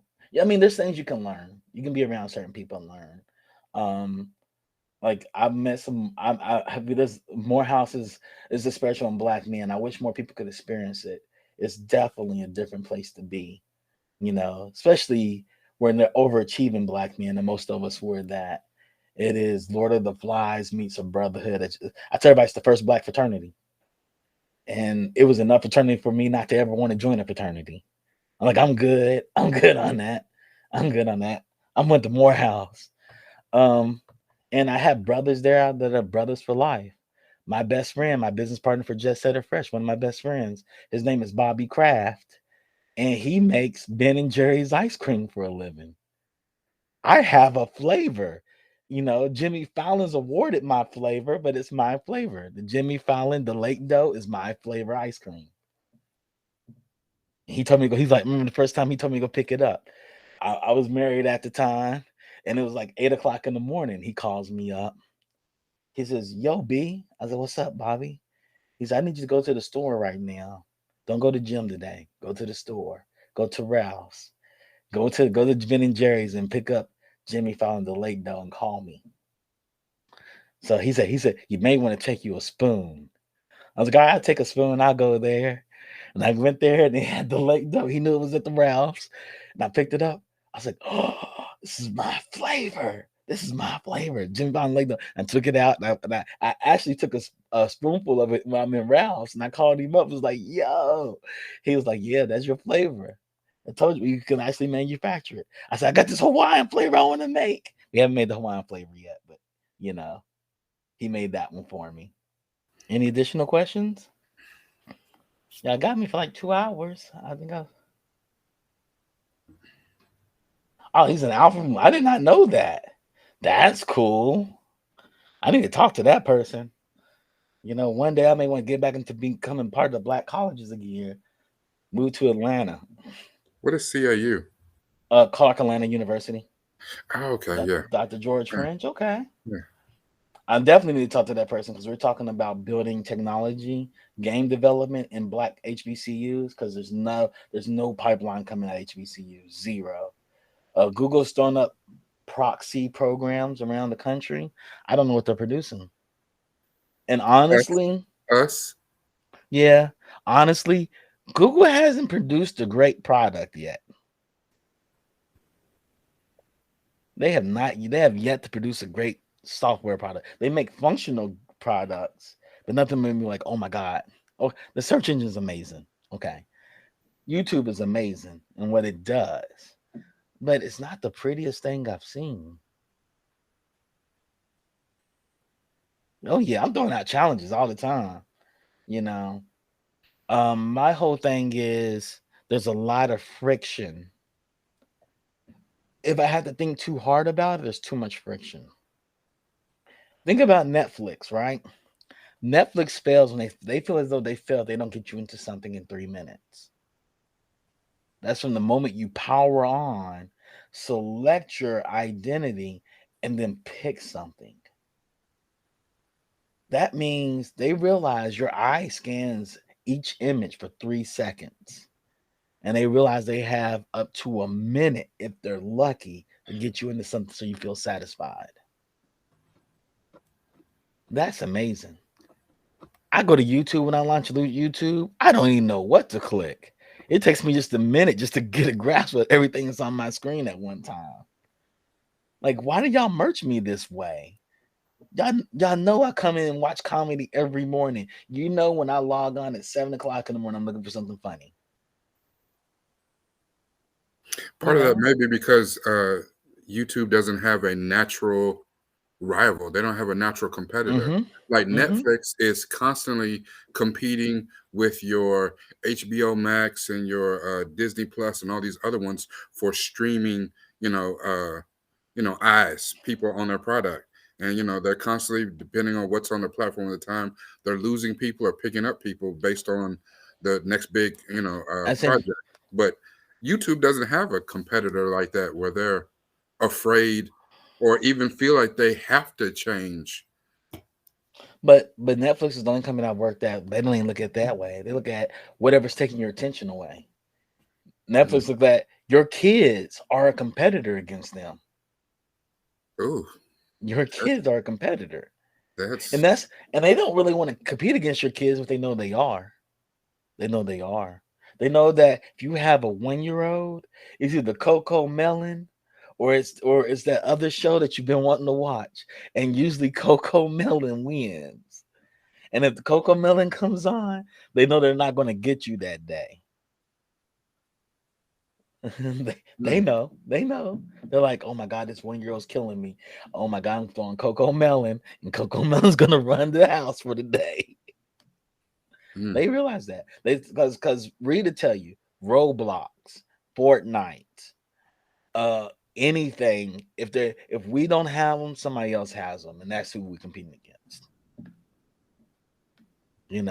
Nature, go for a hike. Like, I work in the metaverse, and people are like, give me a great example of the metaverse. And I'll be like, go into nature, go on a hike. That's the metaverse for us now. We don't live around nature any longer.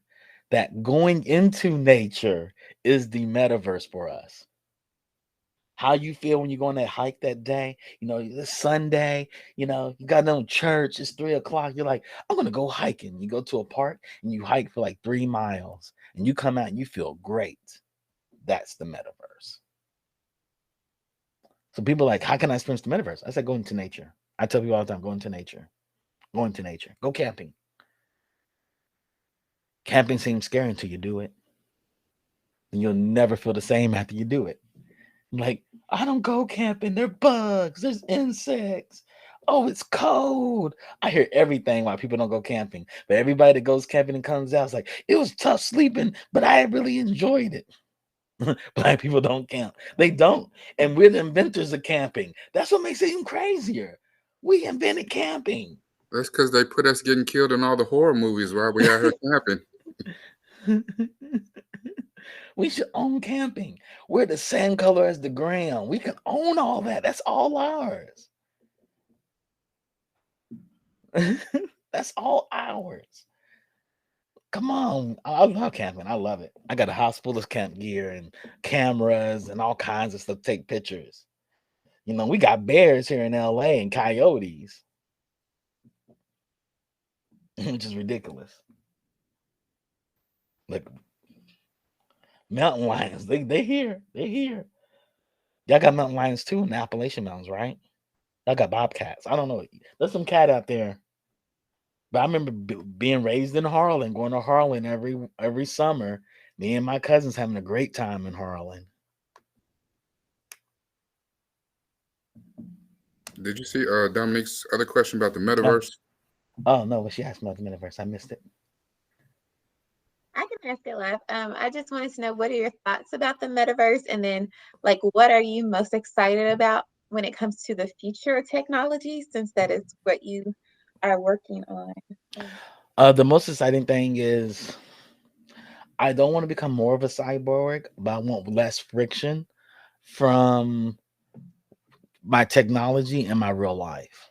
There's a lot of friction, right? Doing this is friction. If Face ID mean I just swiped up, that's a lot of friction. And I look for that to eventually disappear. There's going to be a day that we're going to talk about the internet and social media like people do old time radio. We're going to live and see that day. And we're going to talk about something where people are going to have contact lenses or something and be completely tied to everything around them and everything be of a convenience. So I look at the conveniences going to lot us. The things that I do fear is when jobs start disappearing because we have based everything around a labor economy that we don't know anything else. And I look for the day when humans start looking at other economies where labor is not it. In America, we're so horrible about it in America. We have tied our living, our ability to live in old age to insurance that you only can afford when you worked a lot of years. That is the craziest thing ever. And those that know better that are American are going to move to other places. And America's going to turn into another country, a fledgling for resources, because we're going to watch people age out and people can't afford anything anymore. Because if you're not 30 and own a house now, you're never going to own one. It's hard. It's going to be hard. You know, I'm in LA. I'm looking at houses and it's hard because I can't find anything under $1 million. But I don't care to really own anything. The only reason I want to own it is because it's a purse and I can leverage something called money to get other things I want, which can afford me time so I can be somewhere else. I was like, that's a lot of hoops to jump through. That's a lot of friction. So I look at the metaverse is going to eliminate a lot of that for us, where things are automated, where cars aren't something you own. The cars are something you just use. They turn into tools. I'm looking for things to be tooled out. You know, we care to forget it was only 10 years ago where owning a Mac made you the person. You remember all the college kids, all their Mac computers, like, oh, you got your PC? I got me a Mac. Ha! I got me an iPhone. You don't got a smartphone yet? It's not there anymore. You remember people were worried about their iPhone 4s being stolen? People don't even think about their iPhones being stolen. People leave them on tables and bars and walk around. They don't even think about their phone being stolen. I think most people that say their phones are stolen, they just left them somewhere. Somebody picked it up. I honestly believe most people, they just pick it up because there's no reason to steal a phone. I think we need to see things going to things we don't even own music anymore. We don't own films anymore. So creative industry is going to change. But I like the fact that we look at all this stuff as tools or toys. It's either a tool or it's a toy. And I think that's going to change us into new economies. And I think the metaverse speeds that up a little bit. And it also creates a pacifying remedy to what we're going to have is the crash of working economy. We're going to have that working economy crash, and I don't think we're ready for it. You know, we have purge elements here in Los Angeles right now where you have kids pulling up into rich people's driveways in Maseratis. They pulling up in Maseratis, hopping out in the Maseratis, robbing people, going into more bigger houses. And that was not a problem in LA when it was in the black and brown communities. But now it's a problem because it happens in Hancock Park. And the people that are doing the robbing are looking like the people that control the media. So you have even rich people that don't have real money doing heinous crimes. And I think the metaverse comes and pacifies that. It's going to ease the pain of going from a hardcore labor economy and pushing us towards more of an economy of creativity, an economy of leisure.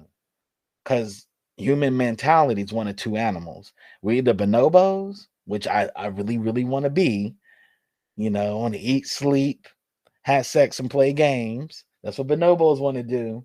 Or we're chimpanzees and we fight for a pecking order, who's the king and who's not. Who's the king and queens of this? Who controls all the resources? And we usually fall in one of those two camps. Is there a third species of primate that comes out of nowhere? I don't know. But as human history has showed us thus far, we fall in one or two camps. We're the people of peace that seek peace, or we're people of conquering that seek to conquer. And we praise conquering a lot in all our cultures. Most media, most stories are those that do the conquering. You know? So as technologists, how can Yeah. we take advantage of the metaverse? Like, how can we, especially, you know what I'm saying, like as far as being Black technologists, how can we, because, you know, when you hear about it, it seems like those people in the know, you know, the NFL, this is a All-Star weekend. Yeah. And the NFL, I mean, not the NFL, NBA went into the metaverse last night to showcase the new coach of the future. Coach Nat was basically Shaq's voice onto some metaverse coach or whatever. And it seems to be a thing that only those with money, power, influence are being able to take advantage of. Absolutely. How can we get in there and create a real lane for ourselves without an incredible amount of resources? Okay, there's a couple of things. We need to look at products that we need to develop. I speak of this product all the time, and I would love to see somebody who wants to engineer it. I don't have any money to pay for the resources, but we know what's bothering the Black community the most: food deserts.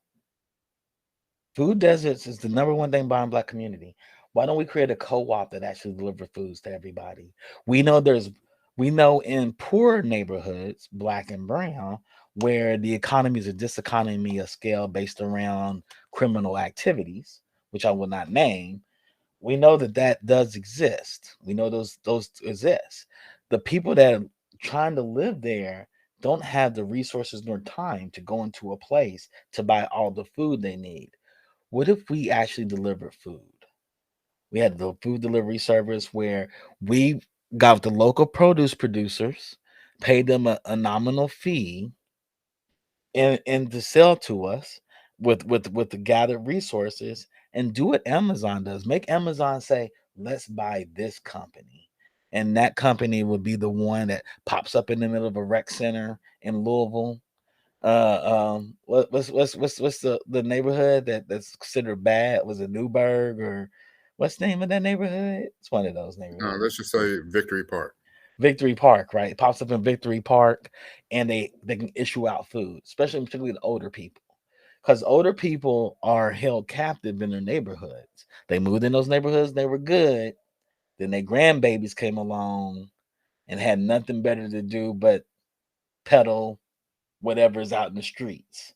And then they peddle everything's out in the streets because they had no opportunities. This does two things. It allows them to peddle food to the neighbor community and get rich off of it to eventually own farms. Because what we're going to see is a shortage of produce be made in America. We have it now. 80% of produce comes out of Los Angeles, out of California. There's no reason for one state to produce 80% of produce. But everybody likes watermelon in the winter now. Everybody likes strawberries in the winter now. People love blueberries in the dead of winter, and that's all made in California. But what if we had grow houses that grew produce, and on the side they can grow marijuana and cannabis products as it gets legal in Kentucky? Because if we don't do it, Philip Morris is going to own it all and capitalize on, or Monsanto is going to own it all. So there's ways we can figure this out where the whole idea is to own a vertical integration, right? You want a full vertical integration. And we need to create an app that can manage all that, from the producers to the delivery point location to the distributors out of that distribution hub to all the people in the local neighborhood. And it's an app that manages it all, makes sure people have bananas, people have fresh bananas, people that have food that's gone bad. We can gather it up for composting to put in the local gardens that actually supply the center as well. Then you take a dividend from this co-op app and you plug it into owning land to actually grow produce and more food. I say put it in about grow cannabis, because cannabis is about to be the hottest thing on the market. And you can take the money from that to buy more farmland to grow your food. because people rather have Doritos than have apples right now. And what makes people want to have Doritos is cannabis. So on the full chain of that, on the full chain of that. It's so weird. I remember being in Thailand when I was studying abroad. I ran into this woman named Davy, right? Davy is she's a cannabis baron here in California in the Bay. I haven't been in Thailand. Just running into Davy. We've always kept in touch.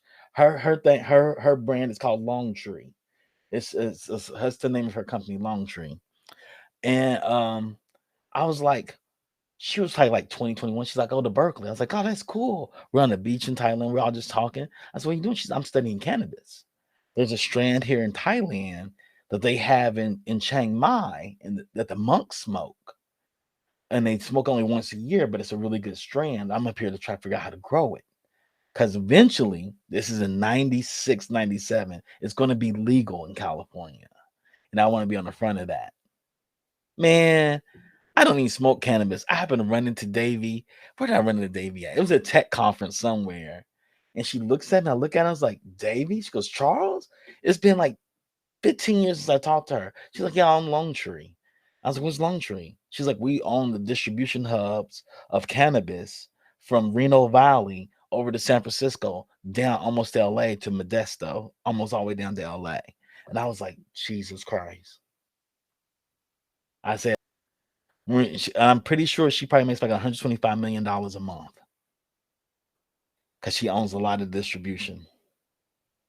She hit me up and was like, yo, Chuck, we can get any cannabis you want to go across any state if you ever want to get involved in this industry. I said, unfortunately, love, I have no interest in the industry, but I can see the profits of it.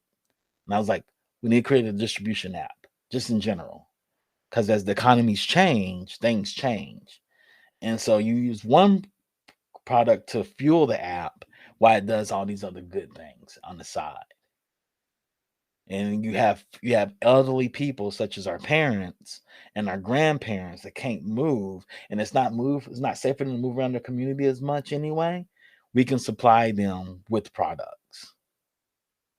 Like during the pandemic, in the perfect time for this product, right? People could have stayed in their house and stuff can just drop off at the door. I don't know why the government didn't shut down and turn the post office into a delivery program and drop off everybody's things. You get $800 a month, check off everything you want. We'll pick it up. We'll bring it the next week. You just have to be a week ahead of yourself. You get $400. You get $200 this week, $200 next week. Miss Babb, you can bank it if you don't need it, and we'll just deliver the boxes off to the front desk stuff. You put this in the empty box and bring it back. Matter of fact, give us all your recyclables. Give us all your garbage. We'll fix that too. We're giving a self-sufficient country right now, and it had been cheaper than a stimulus check. And I was like, why didn't we just do that? Because we got a bunch of old people that don't know anything about technology running everything. And we think we have to think like them. We don't have to think like them. We think like them. We don't need to think like them. Our kids think differently. Because these kids realize they're never going to own a house. They don't care to own cars. All they want is some nice J's, some Yeezys, and a game system where they don't own any of the games. They just stream them all. Half of them don't even want to go to the movies anymore. They don't really care to see their friends. Like, let's go out. Oh, man, I got to get off the couch. I got to ask my mom. She's going to have words for me. Oh, man, let's just go online and play Call of Duty.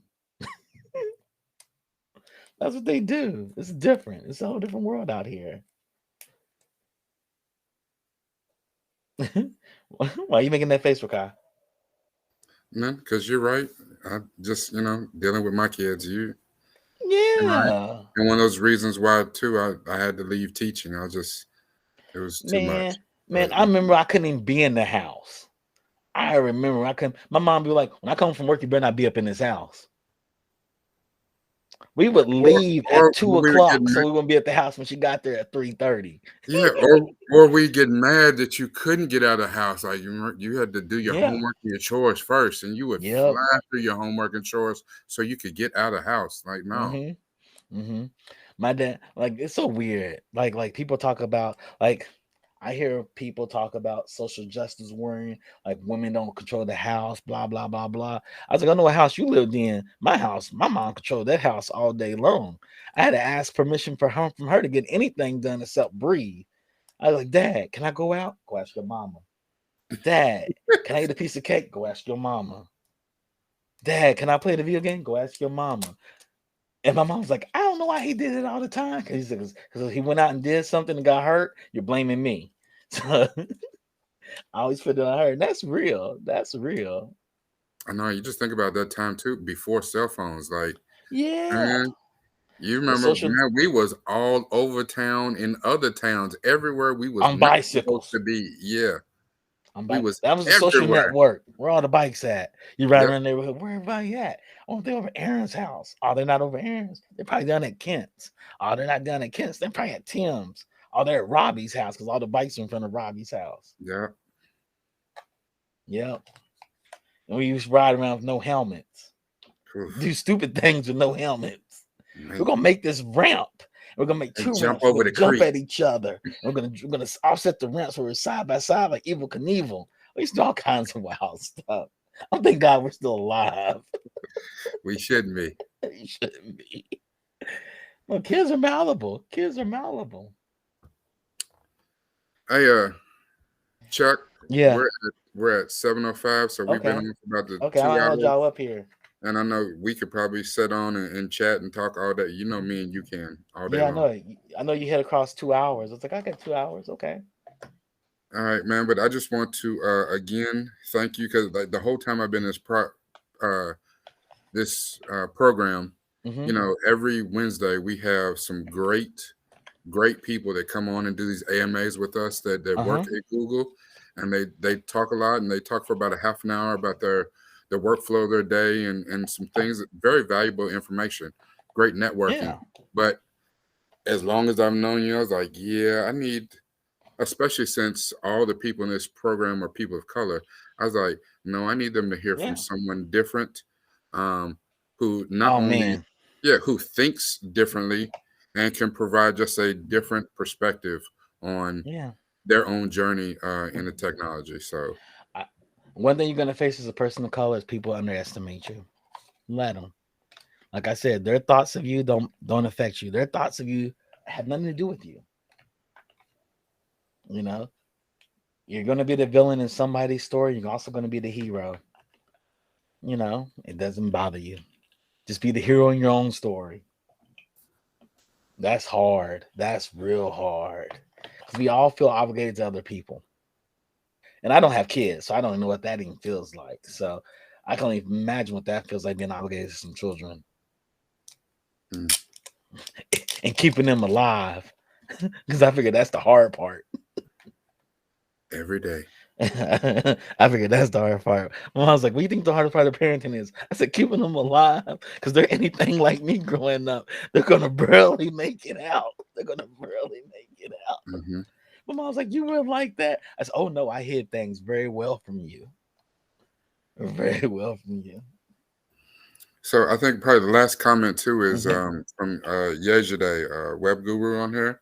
She said she's having a difficulty now. She's in the cloud program, which is the cohort behind us. And now that we in the first cohort are having to push into getting out here and looking for a job, and, you know, to not validate this program, but to see it come to fruition. A lot of us, we've studied for a year, we studied the code, now get out here and start coding. And then the program as a whole can say, hey, look, success. Look, we're bringing more Black coders to the field. But she's having the issue of she doesn't really want to find a job in a job readiness program. She's more of the mindset to be an entrepreneur and create jobs. And she's having a difficult time with that because that's not necessarily the objective of this program. So. Nothing is exclusive. You can do both if you want to. I totally understand you. I fight just not being an entrepreneur every day. I have bills and I have things I like purchase. I like the comfort of stuff. And one day, if I defeat that demon in me, all the whole world is gonna open up. It's gonna be a whole different world. I'm just gonna become a digital nomad at that point and just go. It's gonna happen. It's gonna happen. Find me a partner, me and her is gonna go. Like, we're just gonna go. We'll figure it out. Let's ship our bodies back some boxes. But don't let this this program guide you and determine what you are. Cause you're a blip on their radar like they're a blip on yours. It's just a blip in time, a moment in time. And you learn the skills. So they're like, oh, we want you to get a job. That's not on you. That's not on you to get a job to validate this program. What's going to validate this program is you be successful. That's the only validation that matters. If 50 other people get a job and you're not able to get up on your feet as an entrepreneur, the program might have failed you. It may not have been for you. And it's okay. Not everything in the failure, people, we still think, we look at failure as a bad thing. I've been in technology and creativity for so long. Failure is a good thing. It gets you closer to what's right. Okay. What's that? Yeah. To hear that, because applying for a job is a failure for me. I have not completed an application in more than 30 years. I'm 60 years old, and I'm starting off from scratch, and I can't go to work for anybody. You know what I'm tell you the perfect age to start over? Right now. Right now. All right now. Right now. It's always the perfect age to start over. Right now is the perfect age to start over. I've had a mentor. His name is Chip Myers. I met Chip at Tokyo Pop. He owned Cinemagram magazine. He was like the special effects lead for a lot of films. And he came into the marketing department. He saw me across the room and he walks over to me this first day. He says, "What do you do here?" I was like, "I'm the marketing coordinator." He says, he turned around and was like, "Why is the only black guy the marketing coordinator?" He said, "I bet you do all the work too, huh?" I said, "I do a lot of the work." He says, "Let's have a one-on-one and talk about it." He made me a marketing manager in like a week. And he's like, "What do you really want to do?" There's a term in LA known as rabbis. And it's an old Hollywood term where there's an elder, and it's from the company that's a veteran, that takes a youngling, a younger person, and teaches them the ropes. He was my rabbi. He was one of my first rabbis. And so happened he was Jewish too, but he was one of my first rabbis, and he schooled me on a lot of things, but he put a lot of trust in me. He's the first person who says, "What do you want to do?" I want to go to Dallas. I want to go to Houston. I'm going to put this video game concert together. There's this video game concert going on. There's this other competing one, and they want Tokyo Pop to sponsor them. He says, "Go to both and we'll sponsor both. Make us look good there." Man, we were the headline sponsor of both of those shows for like 2 years. They rolled that thing out. And because Tokyo Pop was just the big thing back then, but he trusted me to put that deal together. I was 25 years old, didn't know what I was doing. But he's like, "What do they want? You think they deserve that?" I was like, "I don't know. What would you do?" He says, "It's not about what I do. You're cutting the deal. My job is to guide you through it." And that it gave me a newfound confidence. He was like, "Chuck, don't let people look like me to tell you what you can do and you can't do." And he was like, "You can start over every day. Today could be a tough day, a hard day, a day full of failures. Start over tomorrow." He said, "You could fail at this one project, start it over the next time." He said, "We don't get to the places where we get because we got it right every time. We get it wrong all the time. Then one time it gets right. We're not built on our successes. We're built on our failures." And I was like, I guess that makes sense. He says, if you succeeded at it, you'll just keep doing it over and over again.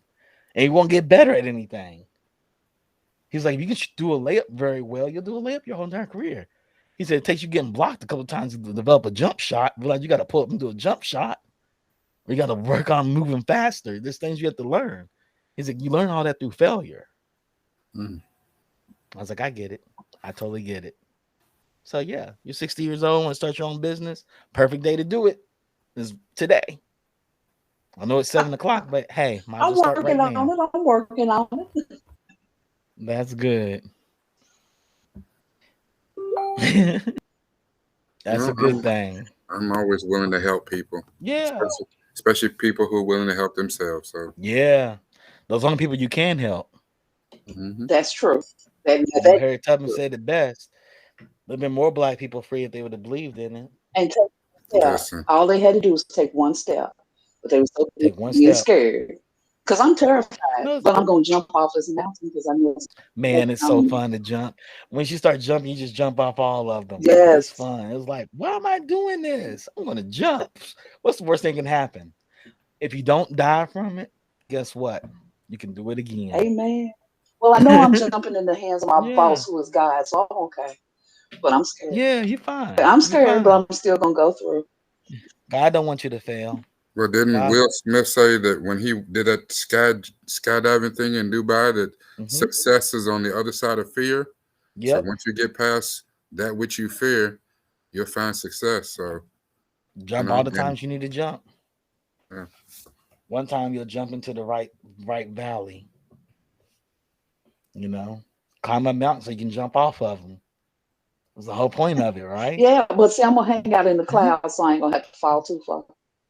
Oh yeah, don't worry. The worst thing that we've ever done as humans is accept failure and be fearful of experience. God wants to experience God, right? Isn't that why God created humans? I believe that. So God can experience God.